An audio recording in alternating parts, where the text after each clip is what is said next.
இப்போ நம்ம breeder stock வச்சிருக்கிறதுக்கு பக்கத்துல இருக்கவங்க வந்து வாங்குறதே கரெக்டா இருக்கு. கறி நம்ம கொடுத்துட்டு இருக்கோம். அப்புறம் சமைச்சு வேணும்னு கேக்குறவங்களுக்கும் அவங்க என்ன கேக்குறாங்களோ அந்த வெரைட்டியும் நம்ம பண்ணி கொடுக்கறோம். இப்போ பிரியாணி கேக்குறாங்க, இல்ல சில்லி கேக்குறாங்க, இல்ல கிரேவி கேக்குறாங்கன்னா என்ன வேணுமோ அதையும் நம்ம பண்ணிட்டு இருக்கோம். எல்லாமே ப்ரீ ஆர்டர்ஸ் மட்டும்தான். Okay okay okay. முன்னாடி அட்வான்ஸா சொல்லிடணும் இல்லைங்களா?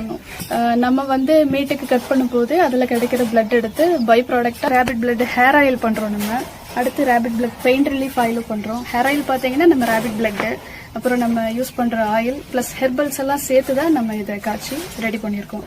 இதை காய்ச்சிட்டு நம்ம பேக் பண்றதுக்கு ஒரு 5 days டைம் எடுத்துக்குவோம். அதெல்லாம் நல்லா ஊறினதுக்கு அதுக்கப்புறம் தான் நம்ம பேக் பண்ணுவோம். கஸ்டமர்ஸ்ட நல்ல ரெஸ்பான்ஸ் நமக்கு இருக்கு. நெக்ஸ்ட் பெயின் ரிலீஃப் ஆயில் பாத்தீங்கன்னா இதுவும் நம்மளோட ரேபிட் பிளட் ப்ராசஸ் பண்ணது.